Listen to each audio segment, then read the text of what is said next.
सब लोग भाई लोअर मिडिल क्लास फैमिली से हैं। किसी के पास कोई ऐस बताओ यार 10 रुपए किलो है। इतना महंगा टमाटर है भाई साहब, सेहत पे ध्यान दे नहीं दो, टमाटर खराब हो जा रहा है। कितना गलत काम कर रहे हो। मैं साउंड ले आऊंगा यहीं पे, अकेले बज रहा हूं अभी वो चार्ज हो रहा है। बात बताता हूँ, सब लोग मिडिल क्लास फैमिली से हैं। अपनी खुशी बस इसी में है कि अपने कमरे से बोर हो तो अपने दोस्त के कमरे पे आ जाओ। जैसे मैं 15 किलोमीटर दूर से आया हूँ, ये भाई साहब मैं सो रहा था, ये भाई साहब मुझे 4 बार फ़ोन करके जगाए हैं कि अरे यार आओ। फिर हमने कहा कि चलते हैं प्रशांत भाई के कमरे पे, कब भी धुलना है। सबसे महत्वपूर्ण बात पहले ही बताया था मैंने, तो आज हम लोग कब भी धुलेंगे क्योंकि ऐसी मान्यता है कि इस मंदिर की, हाँ इस मंदिर की कह सकते हैं, ऐसी मान्यता है कि यहाँ जिसने अपना जूठा बर्तन धुल दिया उसकी नौकरी लग गई है प्रशांत भाई को छोड़ के। ये एक अपवाद है, ये एक अपवाद है। लेकिन इस बार मैं इतना कॉन्फिडेंस से बता सकता हूँ कि इस बार जो है कंफर्म इस बार नहीं पार्टी करेंगे। यहाँ लखनऊ आने का मेरा मन नहीं था, ये भाई बुलाए गए हैं। लेकिन घर नहीं ऐसा नहीं हुआ। लेकिन घर में सुन के सबके ताने अरे सुनो, वही सुकून से रहो। हम कल गए चाचा के आपने, तो चाचा हमारे कह रहे हैं कि ये बताओ ग्रुप डी फॉर्म हमारा डायन में रखा, वहाँ देखो उनके लड़का हो गया ग्रुप डी में है, और एक लोग के लड़का ग्राम सेवक बन गया हरियाणा में है। तू ही नाइट आओ तो तोरे कौन आए होते हैं। आज सवेरे मैं घर से आ रहा था तो 4:30 बजे मेरे यहाँ से बस मिलती है। मेरे पिताजी जो है छोड़ने के लिए ले आए, तो किसी ने उनको बता दिया था कि मेरा जूनियर असिस्टेंट में टाइपिंग निकल गया है। मेरी छोटी बहन है, उसने बता दिया। तो जहाँ बस मिलती है वहाँ हम लोग खड़े थे, दोनों लोग चुपचाप खड़े थे। तो हमसे कहे कि जो है सुने तुम्हारा किसी उसमें हो गया है। तो हमने कहा अभी फाइनल रिजल्ट नहीं आया है। तो कहे कि क्या चांस है। पापा थोड़े पढ़े लिखे कम है, लेकिन आज मैं कर दे रहा हूँ मैं उस चीज़ पे इतनी अंदर से मेरी भावुकता निकली, बस किसी तरीके से कंट्रोल किए। तो हमने कहा कि ईश्वर से मनाइए कि हो जाए, बाकी आगे ईश्वर की जैसी मर्जी। दोस्तों ये मेरा मानना है, अगर आप लोग आसपास हैं और संभव है एक दूसरे से मिलना, तो मैं तो यही मानता हूं कि अगर आसपास हैं और संभव है एक दूसरे से मिलना, तो बिना किसी हेजिटेशन के साथ जरूर अपने मित्रों से मिलिए, उनके साथ कुछ समय बिताइए और फोन को साइड में रखिए। क्योंकि सबसे बड़ी बात यह होती है कि जीवन में आजकल के पास तो लोगों के पास समय भी नहीं है कि वो अपना कीमती समय निकालें अपने मित्रों के लिए, अपने परिवार के लिए, भाई बहन के लिए। लेकिन जीवन में कुछ खास मित्र ऐसे होने चाहिए जिनसे आप जो वास्तविकता में जी रहे हैं इससे हटकर जो बचपन में जिए हैं सेम वैसे फीलिंग होनी चाहिए। बिल्कुल कोई हो जो आपको बुलाए, अरे मैं समझ नहीं आऊं। कोई ऐसा होना चाहिए जो आपको क्या कर रहा है इस तरह बोलने वाला। जीवन में ऐसे मित्र बहुत जरूरी हैं। और एक बात मैं बताऊं, सबसे बड़ी बात, जो जिस क्षेत्र में हम लोग हैं, जो तैयारी कर रहे हैं, पढ़ लिख रहे हैं, इसमें ऐसा मित्र होना बहुत जरूरी है। क्योंकि कभी कभी क्या लगता है, हमारे नहीं आप लोग के भी लगता होगा, दिमाग में ऐसे ऐसे प्रश्न आते हैं, ऐसे तनाव चीजें होती हैं कि क्या होगा आगे चलकर, पेपर नहीं हो रहा है, रिजल्ट नहीं आ रहा है, कितना समय लग रहा है, हमारी उम्र इतनी हो चुकी है। इन सब बातों को डिस्कस करने के लिए, और जो संभालता है आपको, आपका मित्र होता है। आप उससे बात करेंगे, आपको तसल्ली देगा, वो हौसला देगा, आपको समझाएगा। आपको जीवन में एक मित्र ऐसा होना बहुत जरूरी है। मैं सभी से कहता हूं, अगर आपके पास ऐसे मित्र हैं तो आप बहुत ही सौभाग्यशाली हैं। और ऐसे मित्रों को पकड़ के रखिए। 2 बातें अगर आपने गलत कह दी हैं, मित्र गुस्सा गया है, उसको मना लीजिए, क्योंकि ऐसे मित्र आज के वर्तमान युग में मिलते नहीं गुरु। इतनी बातें मैं आपसे कहूंगा। आज हम लोग क्यों इतना दूर से आए हैं, इसीलिए आए हैं। लगाओ यहाँ से है, जहां से नहीं है। वर्तमान समय में लोग दिल में दिमाग रखते हैं। अगर दिमाग से रिश्ते बनाओगे तो रिश्ते चलेंगे नहीं। रिश्ते हमेशा दिल से बनाओ। रिश्ते बनाने में सालों साल लग जाता है, लेकिन टूटने में मात्र सेकंड देरी होती है और रिश्ते निकल जाते हैं। बाकी मैं करेजा बोली है, क्या करेजा। ये 2-3 तो नए शब्द सीखे हैं भोजपुरी के। एक तो मैं बता दे रहा हूँ, बड़ा फेमस है, काहू करेजा। ये और नए शब्द सीखते आ रहे हैं। भोजपुरी को हमको 8वीं अनुसूची में डलवाना था। भोजपुरी को हमको 8वीं अनुसूची में डलवाना था, लेकिन भाई हमको लगता नहीं है कि डलवाने देंगे। भोजपुरी भाषा बहुत प्यारी है। I love Bhojpuri. मजा आता है, कोई लड़की बात करे भोजपुरी में तो बहुत अच्छा लगता है। रवा लोग क्या करतवानी। मोदी जी का भाषण सुने थे बीएचयू में, उन्होंने दिया था, बहुत अच्छा भाषण दिया था भोजपुरी में। तो अच्छा कुछ बोलो भोजपुरी में भाई। बोलो बनावत बाड़ी बाड़ी की मारी। तो दोस्तों हम आप सबसे कहल चाहतनी कि जौन भी लोग तैयारी में लगल बन 5512 के, सब लोग खूब शिद्दत से तैयारी करें। ऐसे करे नहीं, भोजपुरी में बोलो, भोजपुरी में। अब भोजपुरी में हाँ उसे पूरा कंप्लीट करो। सब लोग अपन तैयारी 5512 के भोजपुरी में करे, भोजपुरी में करे। भोजपुरी में करे। गलत कर रहा है यार। मैं तो रोज बोलता हूँ मैं घर में बोलने में, यहाँ सब लोग तैयारी भोजपुरी में करें अपनी, सब लोग तैयारी अपनी भोजपुरी में करें। इससे जल्दी कहा जाएगा एक सिर्फ जो है भोजपुरी का भी मतलब होना चाहिए, 3 लैंग्वेज में पेपर आए। आप 3 लैंग्वेज में पेपर बनाने के लिए और भोजपुरी में एक शब्द बड़ा ही प्रचलित है, का हो तो गर्दा उड़ा दे लूं।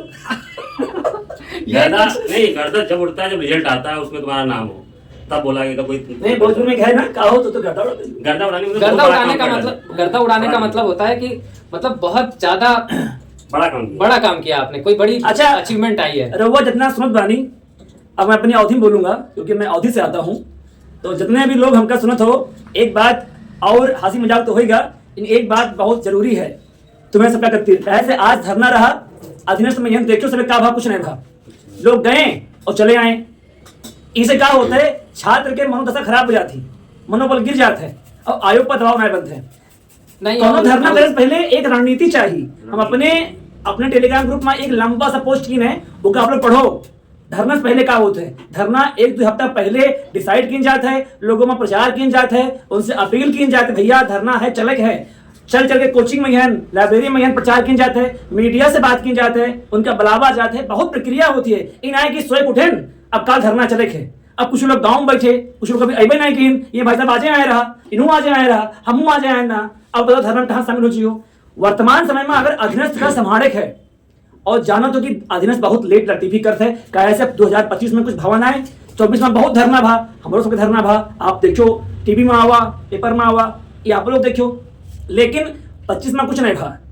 चीजें धीमे धीमे और लेट हो जाती हैं, ये तुहका सबका समझे परी, ना ही तो आज 25 साल के हो, 24 साल के हो, कब 28, 29, 30 के हो चाहिए, समझ में ना आई। हवलदार इंस्ट्रक्टर की हवलदार इंस्ट्रक्टर आई है और फिजिकल के लिए। हाँ। अब जो समझ 2016 की भर्ती है, चल रहा है 2025, 9 साल के बाद, 9 साल के बाद फिजिकल कहाँ देगा, सोच लो। जब पास किया होगा कम से कम 25 साल का तो होगा। अधीनस्थ सेवा चयन आयोग को एक सॉलिड मुद्दा हमारा होना चाहिए, ये नहीं कि हम जा रहे लोबर के लिए, हम लेखपाल के लिए, हम फलनवा के लिए, ढमकवा के लिए। आप अधीनस्थ के कार्य प्रणाली के लिए एक बार धरना दें, कैलेंडर के लिए। अभी एक धारा 163 लागू है, जो 144 थी पहले, अभी 163 लागू है।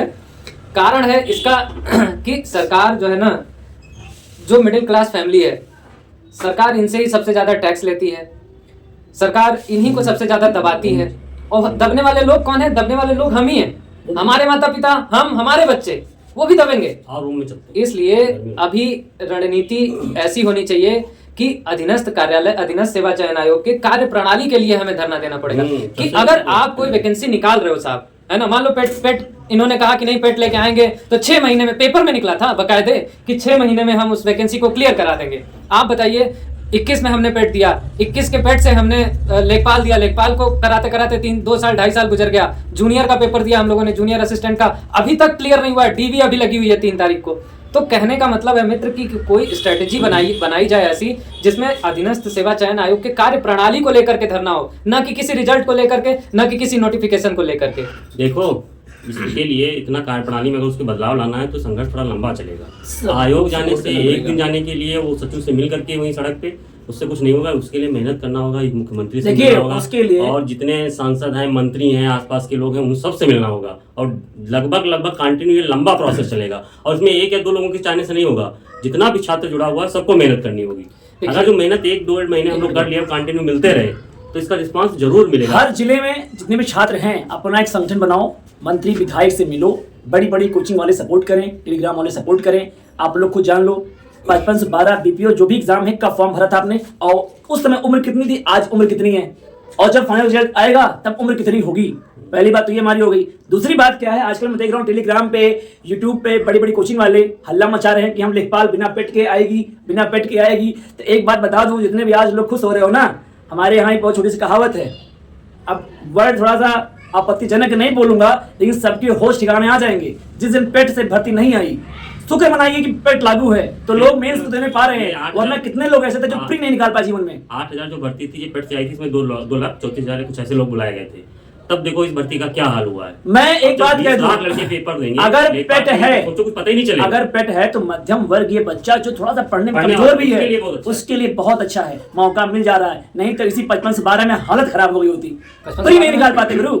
15-20 लाख फॉर्म पड़ता। अगर पेट है तो जिंदगी सेफ है, नौकरी की उम्मीद है। वही देखना, अगर पेट से लेखपाल भर्ती नहीं आई तो दूर दूर तक नजर नहीं आओगे कहाँ चले गए हम। और एक बात बता पेट का सपोर्ट करो, ये तुम्हारे लिए बोल रहा हूँ मैं। और एक बात बताते नहीं तो हैं, चक्कर आप तो- सिंपल चीज समझिए, सिंपल चीज समझिए कि भीड़ कम होगी तो उस पर नियंत्रण करना आसान होगा। और पेट वही प्रक्रिया है, जब भीड़ कम होगी तो उस पर नियंत्रण आसानी से किया जा सकता है। और एक चीज बताऊं कि कोई भी नौकर साहब, कोई भी ब्यूरोक्रेट जो है, अकाउंटेबिलिटी उसकी बनती ही नहीं है। आपने शामिल हो गए, घूस लेने के मामले में देखा होगा कि निलंबित हो गए, लेकिन आप कार्य प्रणाली के सुधार के मामले में देखा कि निलंबित हो गए।